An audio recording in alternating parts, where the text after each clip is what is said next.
As if you make it not for kids. All right, I think we're back. Are we back? This is so stupid. Oh, we are back. Okay, we're good. We're good? Yeah. Great. I can't wait for my internet to crash again, and then we're not live. So. Okay. Okay, so like, well, I don't know who's gonna pop in now, but I was gonna say like, do you want to do the live stream and continue it, or do you want to just record the podcast? This is an on-air. Totally this is an on-air production meeting because we are live right now, so anybody can hear this. I think. So. I think we're live. I don't know. I don't know if we're live or not. The screen without our faces on it is popping up right now. I don't know if that helps. Actually, I could just hear. Wait. Let me know if you hear it. Yeah, we are live. Okay.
All right, we're back. Sorry, guys. I have internet issues, so that's on me. You know, I gotta do a better job next time.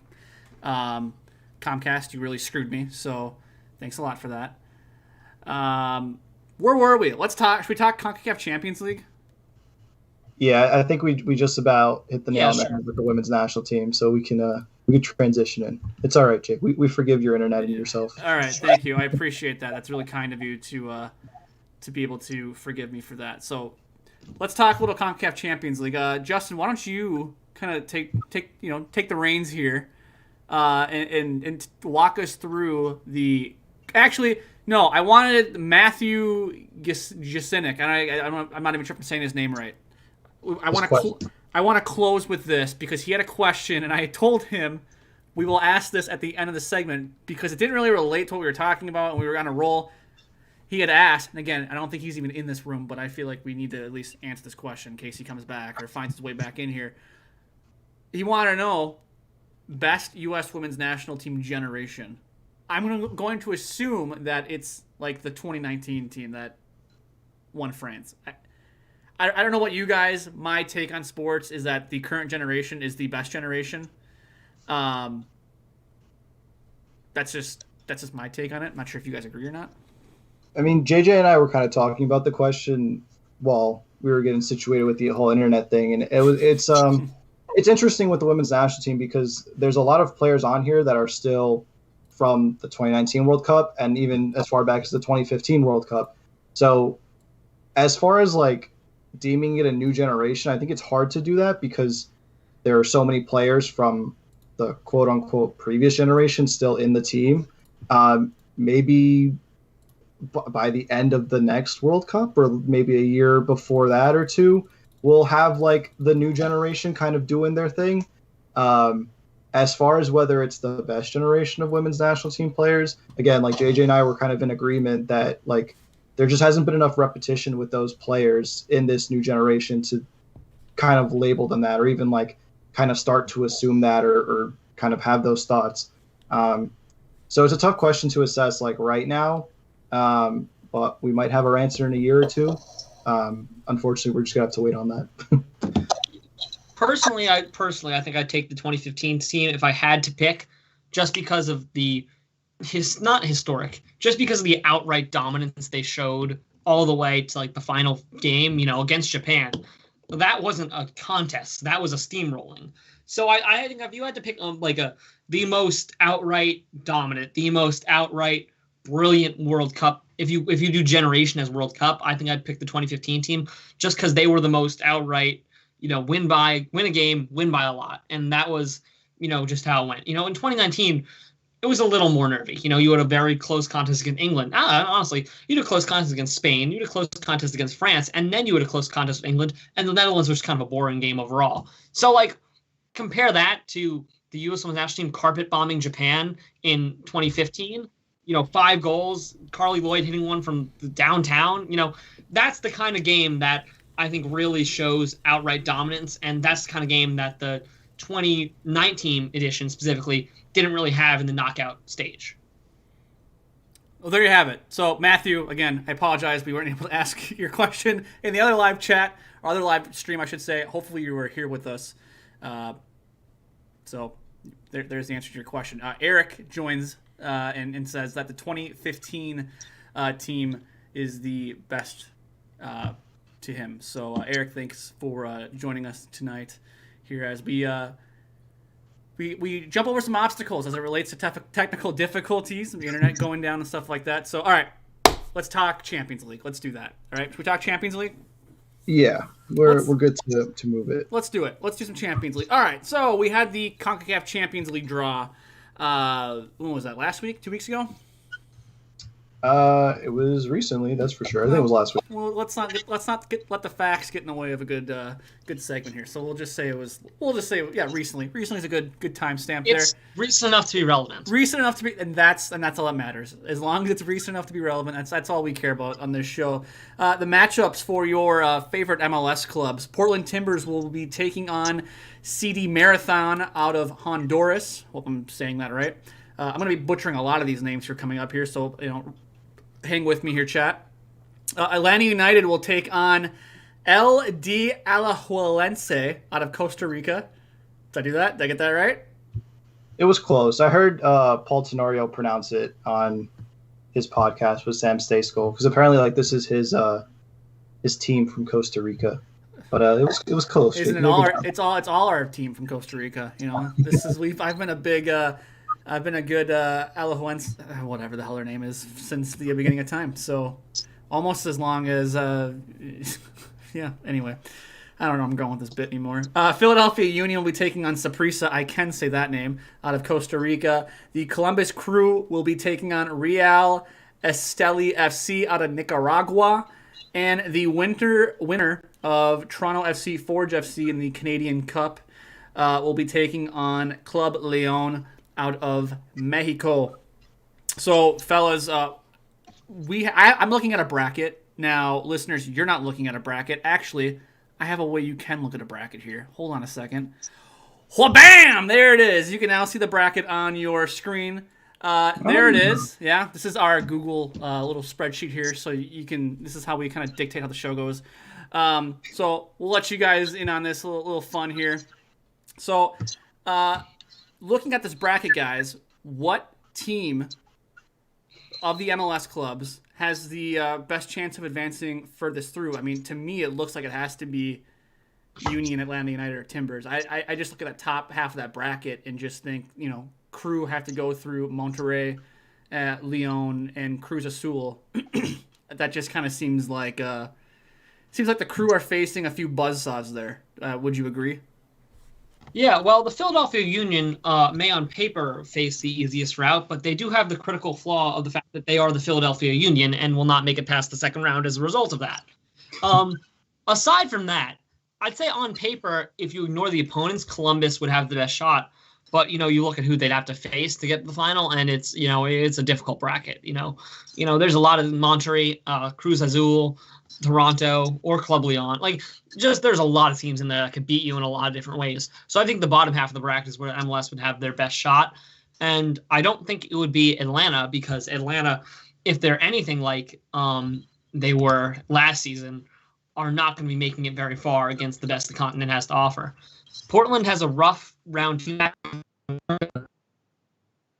The team that has the most tournament experience. They're the team that has the most raw talent, even if that talent often didn't fully kind of hit top gear last season.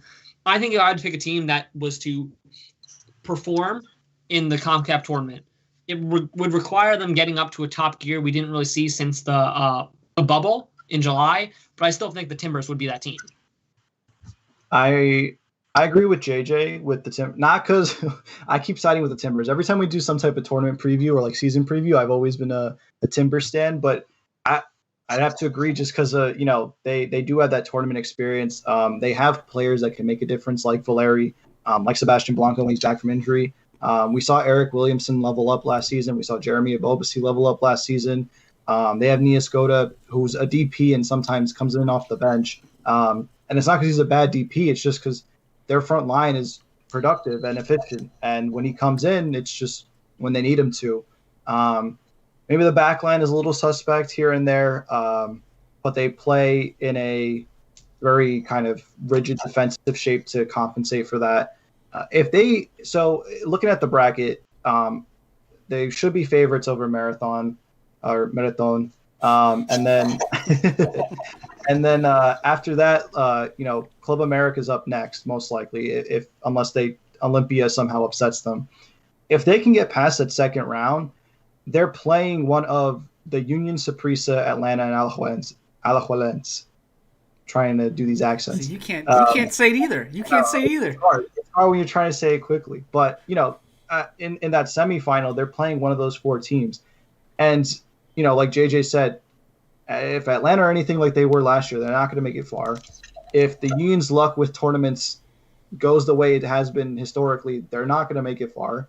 And this isn't a shot at Saprissa or Alajuelense, but you would at least expect the Timbers to put up a good fight against these two teams for that semifinal.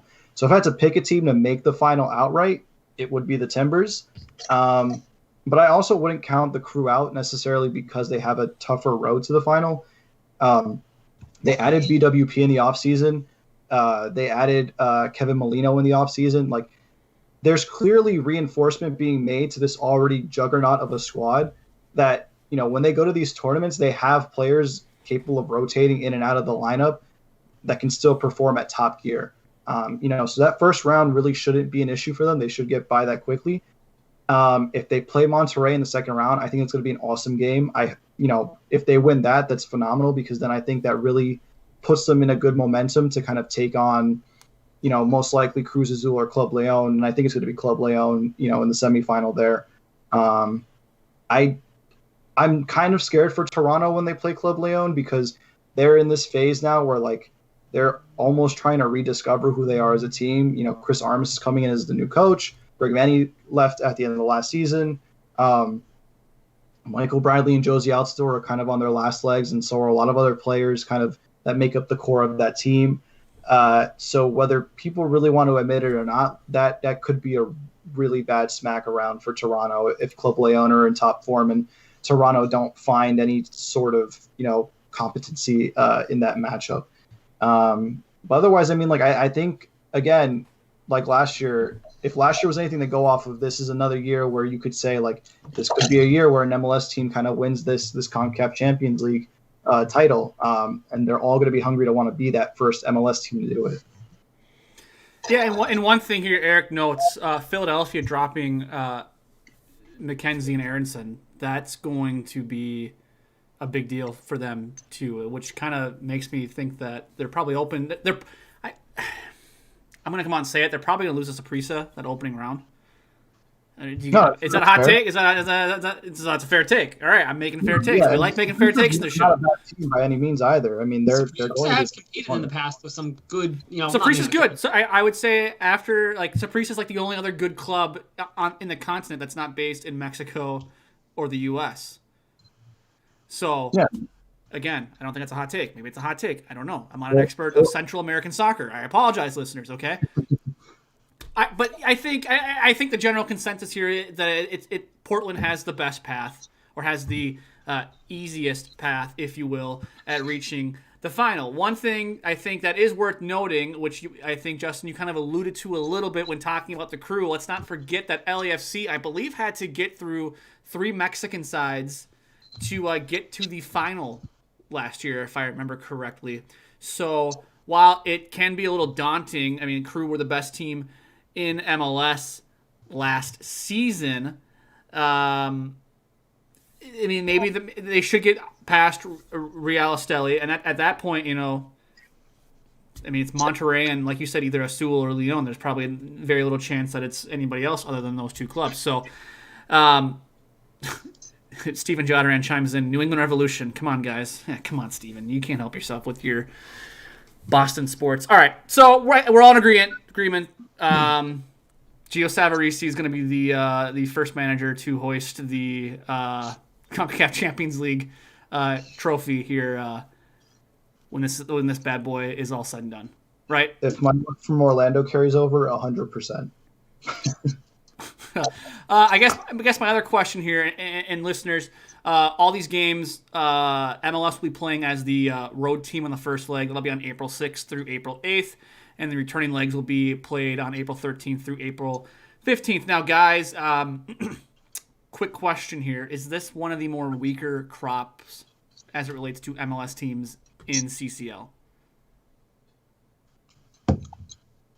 that we've seen like in recent history? Not all at once, one of you know. I mean, I wouldn't.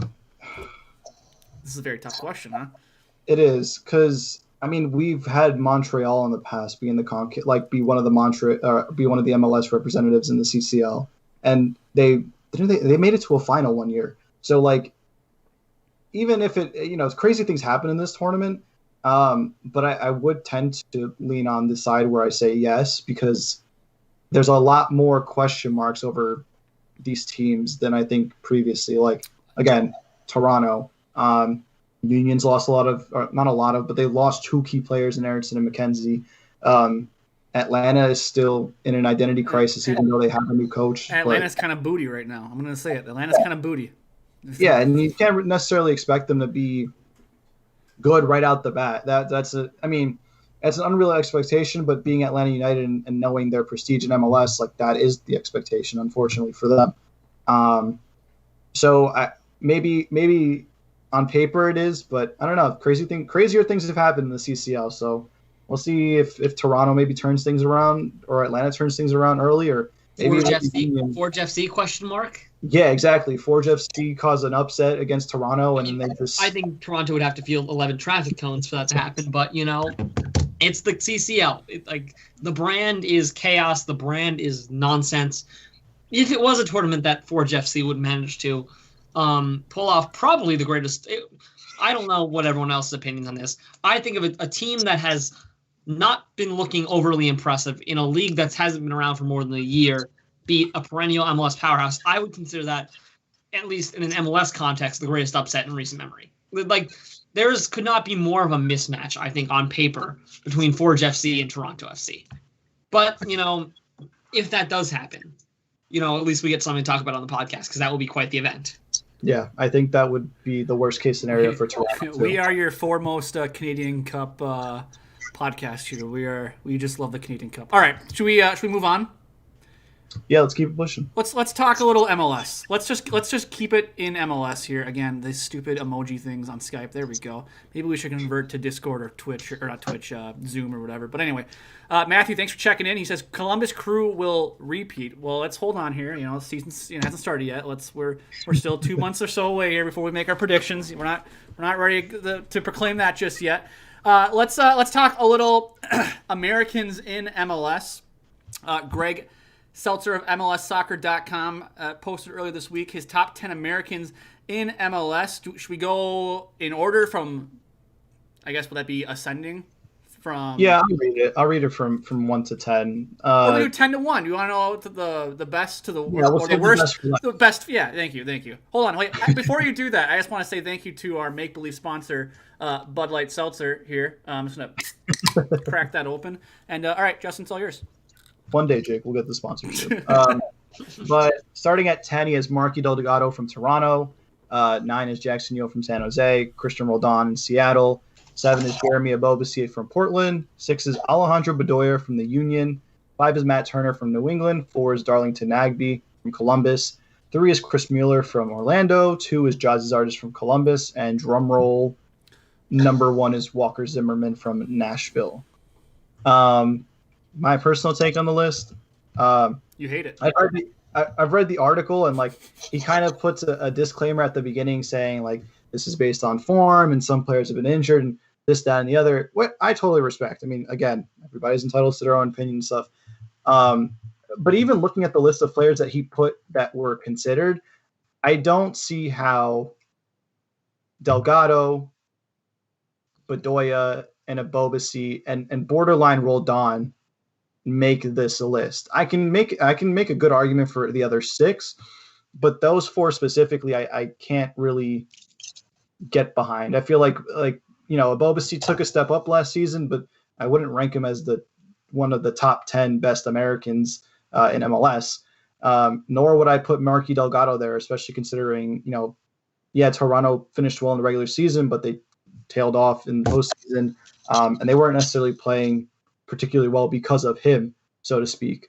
But yeah, I went through that list, and again, he had a couple players listed.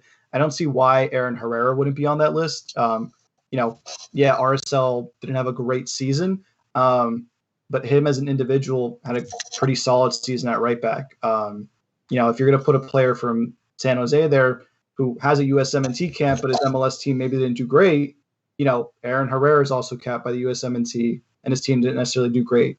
And then Henry Kessler, who, doesn't have a cap for the United States men's national team, but was arguably one of the better American center backs. I stray away from best center backs in the league, even though he did have a solid first year in the league. But, I don't see why you wouldn't want to put him there, considering he is U.S. eligible and he is American. But yeah, it's an interesting list. Hey, JJ, what do you think? Who's your biggest snub on this list here? Or I guess they wouldn't be on the list in this regard. Also, by the way, Steven Jodorand says Matt Turner should be higher up the list. Don't worry, Steven, we will get to that. A bit of a preview into my own list. My number 1 player wasn't even on his. And let's not take my word for it. Let's take Greg Berhalter's and give some respect to the starting center back for the U.S. men's national team, Aaron Long. You put Walker Zimmerman at number 1. Walker Zimmerman literally isn't even beating Aaron Long to get an actual American cap. Why are we putting him at number 1 when the guy who coaches the national team is saying this isn't our number 1 American in MLS at the same position? And the fact that Aaron Long doesn't make the list, I get I'm a bit of Red Bulls homer, is kind of incredibly, not even disrespectful, just kind of weird. Like, you're looking at a guy who's been a consistent fixture and one of the better players for the actual American national team, not just MLS All-Stars, the actual full American national team for a solid 2 years now. You're looking at a guy that is a year, even though he hasn't had the best 2019, is a year removed from winning Defender of the Year of all the league, not just the Americans. So I think the fact that he doesn't even make the top 10 is wild. Other snubs, Justin kind of went over some of the big hitters. Henry Kessler, very underrated defender. The way he's really, turned the Revolution from a solid team into a legitimate playoff contender, even if they weren't maybe for MLS Cup, but an Eastern Conference contender, along with Matt Turner, who Steven mentioned. That's very impressive, and it doesn't come without an incredible amount of individual quality. Sebastian Lejet, I think, also doesn't not making the list is a bit weird, given that Lejet has been, once again, a fixture of the actual national team for several years now, and he's played well for the national team for several years now. So I'd say those are the main kind of head scratchers in terms of why aren't they on this list. My one counter with Lejet that kind of goes with what he was saying is, again, this kind of like feeds into my point about Aaron Herrera and RSL not being great, but like LA Galaxy being like really bad, and then him being hot and cold, I think, for the Galaxy is what drops him from the top 10. But again, like I agree with you that he should probably at least make the 9 or 10 spot over somebody like Delgado. He again, like maybe I'm letting my bias of him not being an aesthetically pleasing player kind of get in the way of what he's capable of producing and what he did produce last season. But I would in no way regard him as a better player, even overall, as Sebastian Lejet. So yeah, I mean, I agree too. I kind of left Aaron Long out of my list too, because like last season wasn't great for him. But you are right. Like credential-wise, like this is a starting center back for the men's national team. He is still starting for the Red Bulls. It's not like he lost his spot or anything. But it's interesting, definitely, to kind of see where people's heads are at. I think Bedoya earned a spot on the list just from how the game played, but I wouldn't necessarily be on board with it just because I don't think his own individual display was kind of as big for that success as this would say. All right, I'm gonna get controversial. I'm gonna get super controversial here. Are you guys ready for this controversialness? We love when you do, Jake. Go ahead. Okay. What do you want to start with? Biggest snub? Sure. Yeah, go with biggest snub. I'm going to go biggest snub. I'm going to say Sebastian Lejet is the biggest snub on this list. I think you guys have mentioned it. He is a fixture with the U.S. men's national team. I would even go as far to say that when you're building that U.S. men's national team, like your senior squad, like your A squad, when you're going to the World Cup, I'm willing to bet that Sebastian Lejet will be in the, 23-man roster for Qatar? He will be in that roster, okay? So first of all, if he is one of the 23 best American, or he is, I shouldn't say 20, that doesn't make him one of the 23 best Americans because there's about position and all that stuff too. Maybe he plays a position that's more scarce as it relates to the talent pool. But in that regard, you have to look at him and say he's probably one of the top 10 American players in MLS today. Certainly. So, with that being said, I took off my list Marky Delgado and Alejandro Bedoya, okay?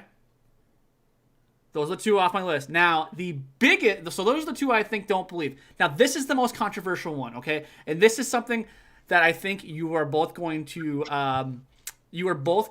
say that's BS. You're talking out of your ass here, Jake. You don't know what you're talking about. One of my snubs, okay?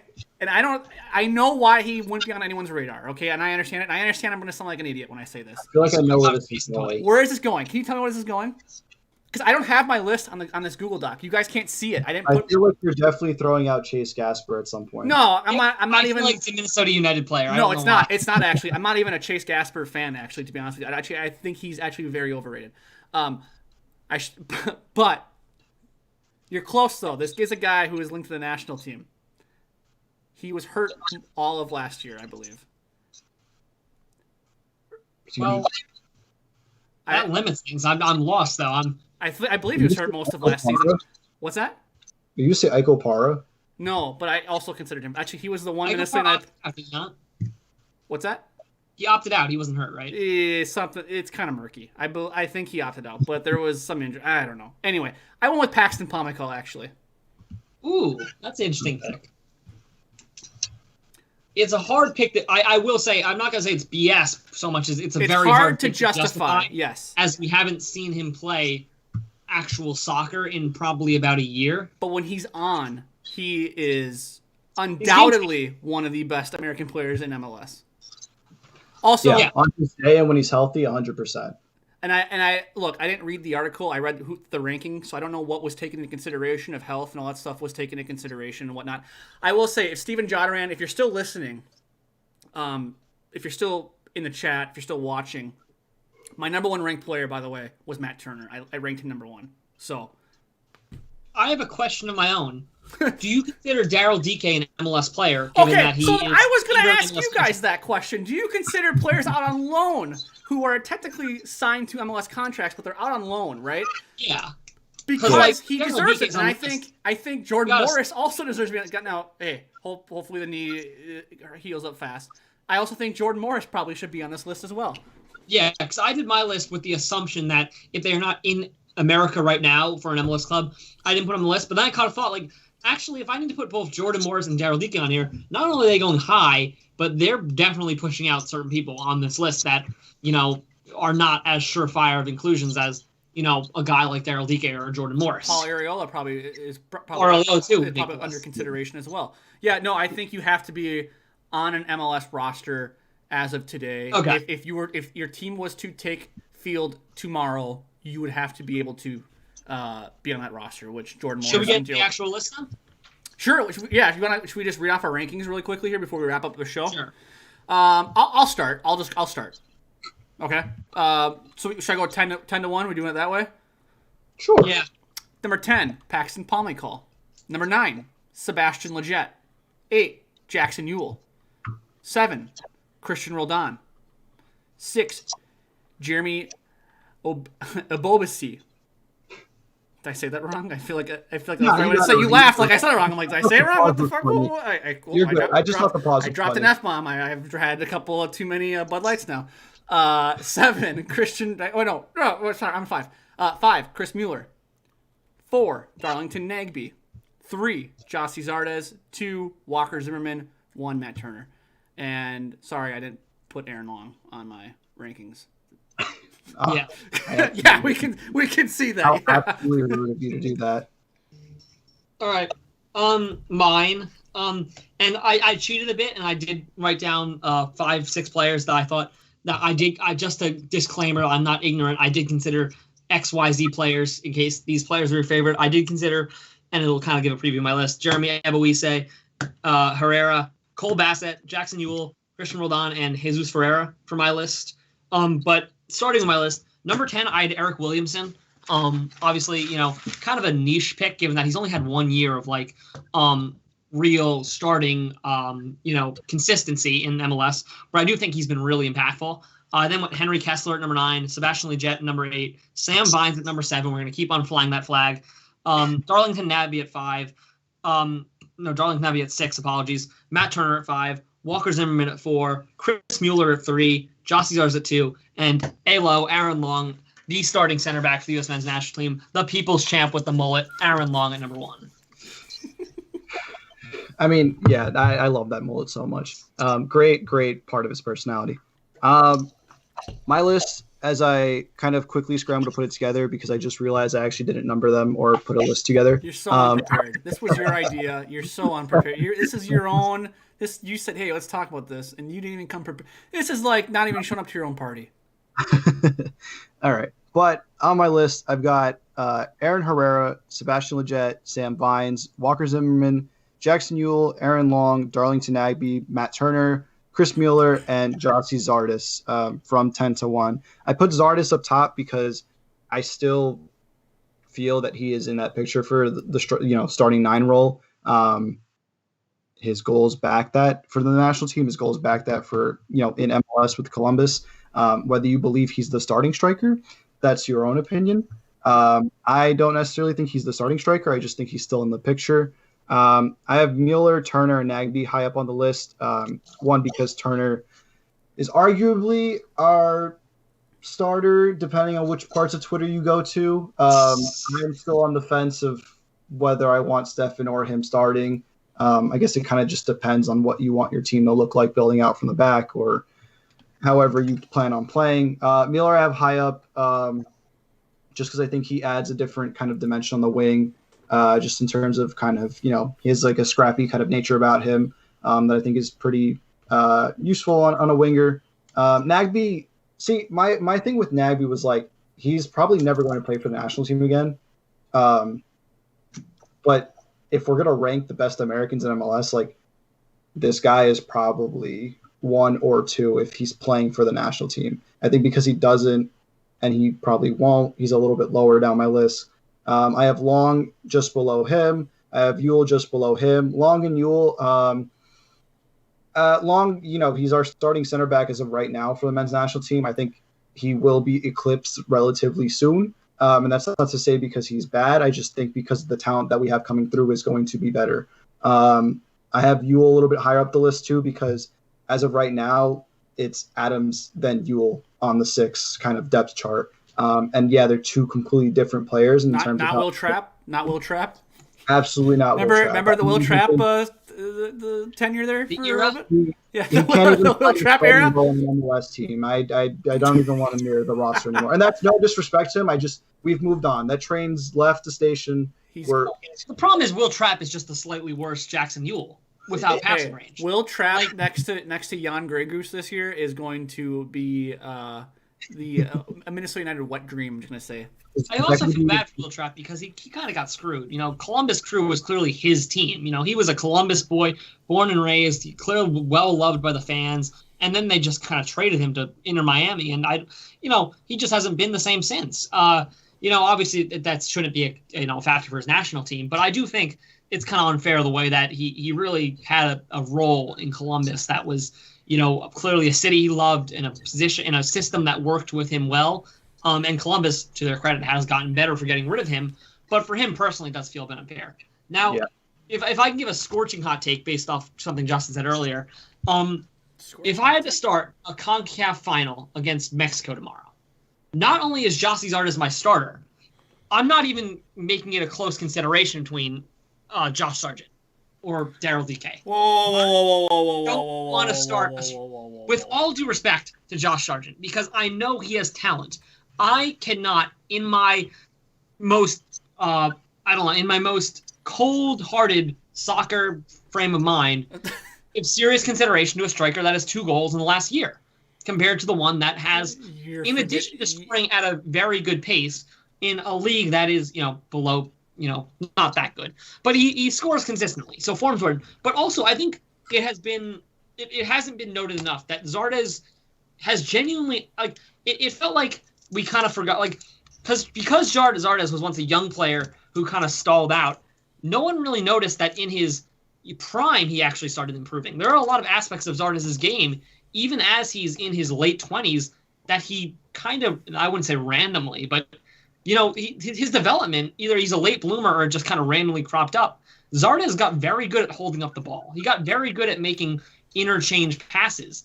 And because he kind of became such a meme, it kind of got forgotten that, well, look at this guy. He's actually gone from a very one-dimensional player to a guy that can contribute in a lot of different areas for the, both at club and country. And, I feel like, some of the jokes, I mean, all of the jokes, some of the hate, none of the hate's merited, all of the jokes are, because he is admittedly a very funny player to watch. You look at he scored goals off the back of his head. He's kicked every ball into existence.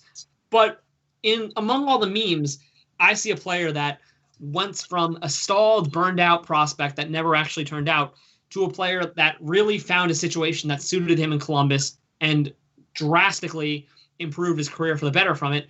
And I think the fact that he became such a joke in the U.S. men's national team community really kept anyone from ever actually giving him credit for making a pretty unprecedented, for being so late in his career, resurgence. Because you mentioned Zardes' early career, this random name popped into my head, and I want to see if either of you guys remember him, because his first MLS goal was against the New York Red Bulls. Bradford Jamieson IV. Oh my word, that's a career mode. Remember when he kind of broke onto the scene at the Galaxy, but it's gone over my head. He was this other kid that, well, I don't want to say other kid, but he made his debut for the Galaxy. I want to say when he was 18 or 19 years old. He was young for, we'll say 2014, 2015 MLS. I think that's around the time when he came in.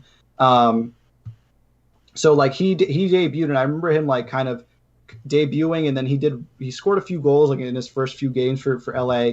And then as they kind of did their tailspin into whatever they are now, he also just fell off. So you bring up Zardes' early career also just made me think of him. And he's another guy who I actually think will go down the path that you're talking about with Zardes, that he avoided, of being a prospect that never, filled out, probably won't come back. I hope it doesn't happen, but I think it's going to. This guy for the Galaxy, he's actually watching the live stream right now. He's saying, Justin, how could you have dragged me through the mud no, I'm just kidding. So JJ, you're not. So Zardes is your striker tomorrow if you're starting a World Cup game or a Concacaf game or whatever game of importance tomorrow. Yes. I think you're forgetting somebody. Which would be, I mean, are you alluding to the perennially not healthy Josie Altidore? No, I'm not actually. This is kind of a joke because he's kind of burned out. Matthew Hoppy, remember when that was fun for about 3 weeks? Yeah, the new Hoppy, a new Hoppy. I mean, listen, Matthew Hoppy is just the most absurd story of the year. I mean, it's a new year, granted, but the fact that this kid it's not I don't want to say he came out of nowhere, because obviously he's a well-rated prospect. He's in Europe, so obviously that's a testament to his ability. But you look at his Schalke youth records; he wasn't exactly lighting it up. They just brought him into the first team. He just exploded. And And then since those first 2 games, he's still started, and it's Schalke, so grain of salt. He hasn't been that, not to say he's been bad, he just hasn't really been noticeable since then, which is weird because it's very hard to, I understand form is a very real thing, but to catch fire to that level for 2 games and then just entirely disappear, it's just so random. And I don't know if you guys remember, I can't remember like a specific player, especially one as young as him and as in such a high level as the Bundesliga would be, at least for an American, that's ever just done that quickly and then disappeared off the face of the earth or the face of the game, because he's still very well noticed. The first name that pops into my head that I'm not sure did that, but like could have done it, is Bobby Wood, just because like that gives me very much Bobby Wood like vibes in terms of that happening. Maybe more so for the national team than for his club teams. But yeah, I can't remember any other player that really just like, boom, I scored a hat trick in the Bundesliga or a top 5 league, and then boom, I scored a brace the next game. Because that has never happened. Let me throw a name at you guys. This actually is kind of controversial, and we'll wrap with this as it relates to kind of like had like this shining moment or shining couple moments, and then it's kind of like burned out a little bit. Christian Pulisic at Chelsea after the lockdown was lifted, because I think very little known player. No. I'm not saying like he's an unknown player, but what I'm saying is, I get your point. And we should probably talk about this maybe at some point in the next week or so. What the hell has happened to Christian Pulisic? I mean, he lit it up. He was the single reason why Chelsea qualified for the Champions League last year. Like, pulled them out of like being this Europa League mid-table club and like willed them into the Champions League after the restart happened. And now he can't. I don't know. He's hurt, but like almost kind of sounds like he's fallen out of favor with Tuchel now at this point. And I think that's kind of concerning if you're a U.S. men's national team fan. I'm just saying. I know you want to end on this, but I'll take you one further. Uh-oh. Not only is that noticeable, but that's also what Tyler Adams does every 3 months at Leipzig. Not only is it very noticeable that Pulisic caught fire and then disappeared, this is what Tyler Adams will do on a nearly monthly cycle at this point, in which he has 3 very good games, then either gets hurt or gets stuck in a new position and struggles back, and the whole system starts up again the next month. It's just, and it's not a bad thing per se for Adams, because I don't like, the injuries are bad. It's not a bad thing that he's, rotating around the pitch and doing what suits his team best, but it's just a very interesting trend in which, especially like Pulisic, it seems like we're going to be getting guys that you're either be calling them into their national team at their best or at their worst, and there's not really an in-between. You're either going to be getting a Pulisic that's scoring a goal a game and is murdering defenses, or you're getting a Pulisic that's struggling to even get involved. Yeah, as a literal day one Tyler Adams stand, that kind of hurts to like nod my head in agreement with, because you're not wrong. Like, it's happened. I think thankfully he stayed healthy long enough, and he's like found a kind of a home at right. I want to put quotes around right wing back, because he does kind of tuck inside, but we're getting into semantics about that. For Leipzig recently, and he's getting more starts, getting more game time, thankfully. And Nagelsmann has come out and like said, he rates Adams a lot. He does a lot that no other player really in Leipzig is capable of doing in terms of his defensive work rate. It's just a matter of then like fitting that in centrally, because he has other players that are, relatively young and kind of world class for their age, playing in center midfield that do a little bit more that Nagelsmann wants from those positions, other than kind of just running around and tracking players, on the counterattack. But yeah, that is, listen, I don't want to like push the emergency button, because this is the type of thing that every player encounters during their career. Push it.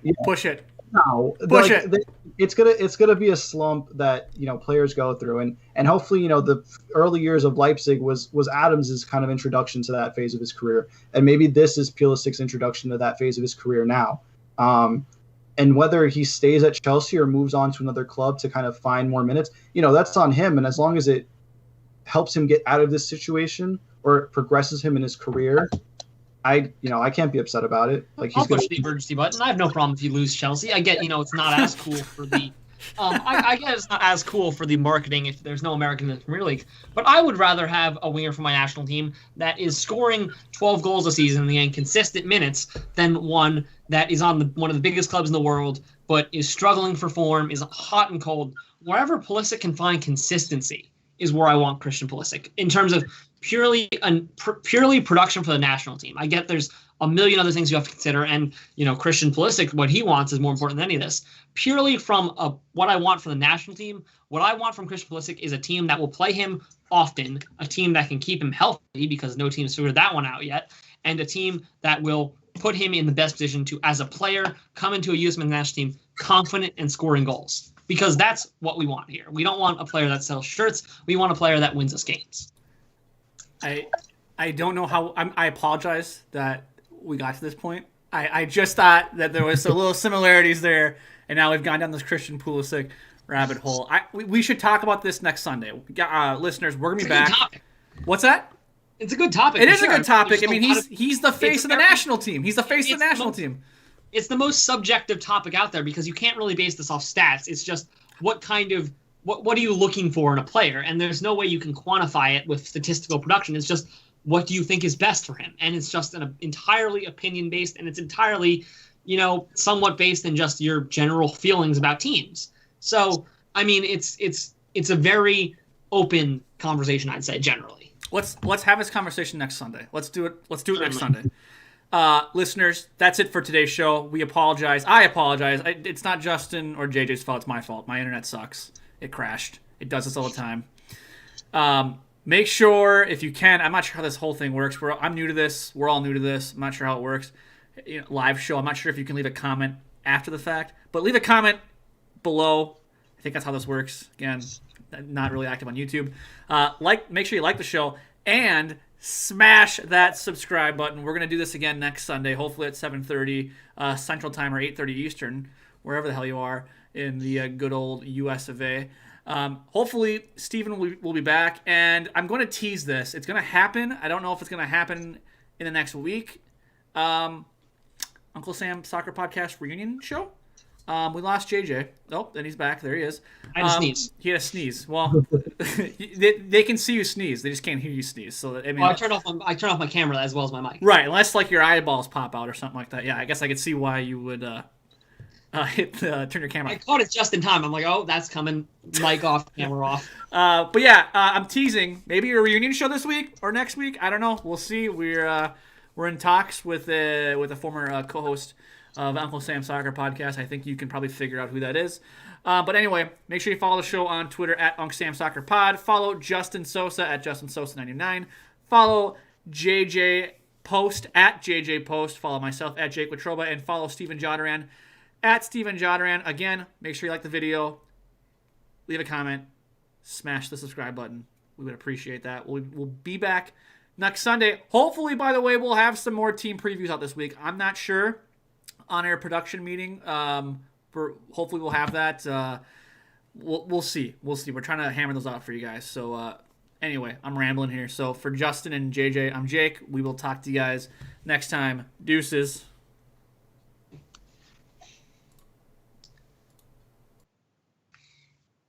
All right. Long, if entertaining.